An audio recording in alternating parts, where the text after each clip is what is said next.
We're taking a closer look at the midterm elections in our series, Issues That Matter. Control of the Senate hinges in part on a race in Missouri.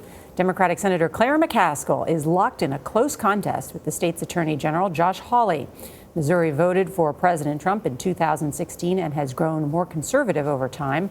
CBS News contributor Steve Inskeep, who's also host of NPR's Morning Edition and Up First, took a road trip to learn what's on voters' minds. He stopped for 3 meals with Missouri voters. Steve, good morning. Hey, good morning. We wanted to see how the election relates to people's lives. And since you get to know people when you share a meal, we had breakfast in a small town, lunch in a suburb, and dinner in a city, all in one day along historic Route 66.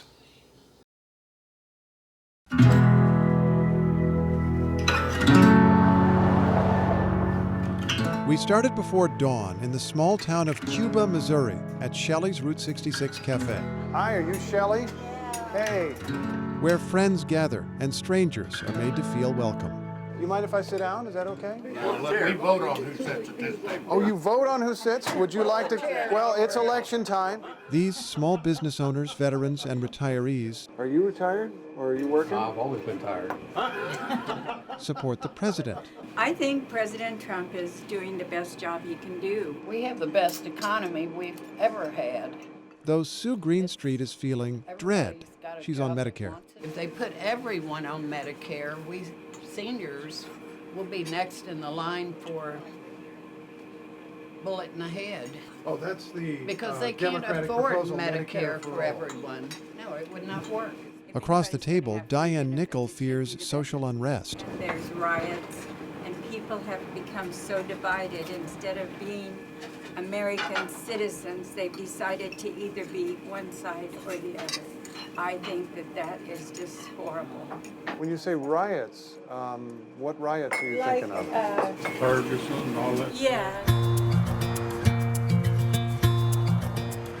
This town is decorated with murals showing famous moments in the town's history, like an 1864 battle during the Civil War. This is a town that knows something about a divided country. We're going to get a different perspective on this divided state as we continue along historic Route 66.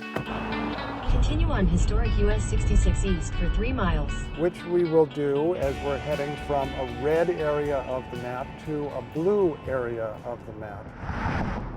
So we're driving into St. Louis County to Ferguson, where Michael Brown was killed by a police officer in 2014.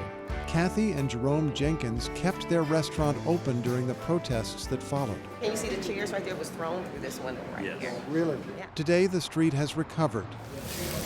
And the Jenkins would like to see more black-owned businesses. My concerns about the community would be equal opportunities. If you've ever just went in to open something, there's so many papers, there's so many things you've got to do, there's so many taxes you have to file every month.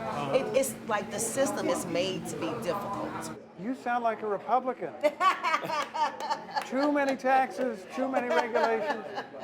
It sounds like, I mean, if they reached out to you in a certain way, they could appeal to you.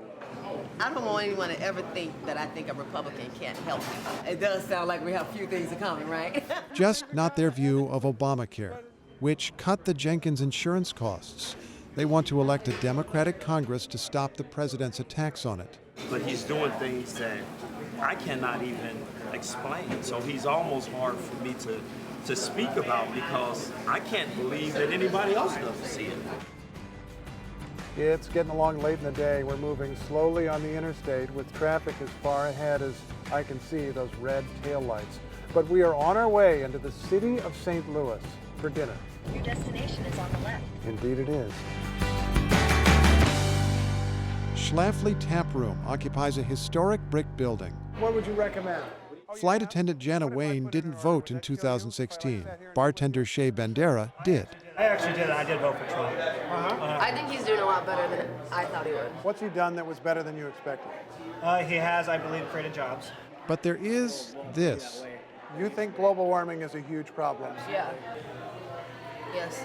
It's already affecting us right now. I mean, we're having record floods, we're having record hurricanes. President Trump, as you may know, once called climate change a Chinese hoax, and more recently said, okay, it's not a hoax, but it's not actually created by people and the scientists have a political agenda. Why would they have a political agenda? It's definitely real.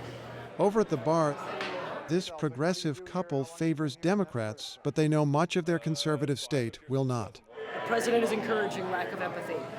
Like lack of empathy, lack of respect. What would you want someone on the other side of the divide to understand about you that you think maybe they don't quite get? I think this isn't a zero-sum world that we live in. And it doesn't have to be that way, and yet it seems as though it is. If I have a primary motivator, it's that everyone's lives should be better. Not just mine, everyone's. And we find out soon which party gets their voters to show up in Missouri. And by the way, President Trump rallies Republicans in the state twice before Election Day, Gayle. All right, Steve, I really love that piece. Nicely done. And Thank you. You're welcome. Always good to see you, Steve. Always good to have you on the program. I love the last voter, guys, who says everyone's life should be better, not just mine. Everyone's life should be better. We are all looking for some of that. All right, if Democrats can't hold on to Missouri, there's no way they will be able to retake the Senate. That's why that seat is particularly important, because Trump won that state. Looking forward to election night. We'll be here.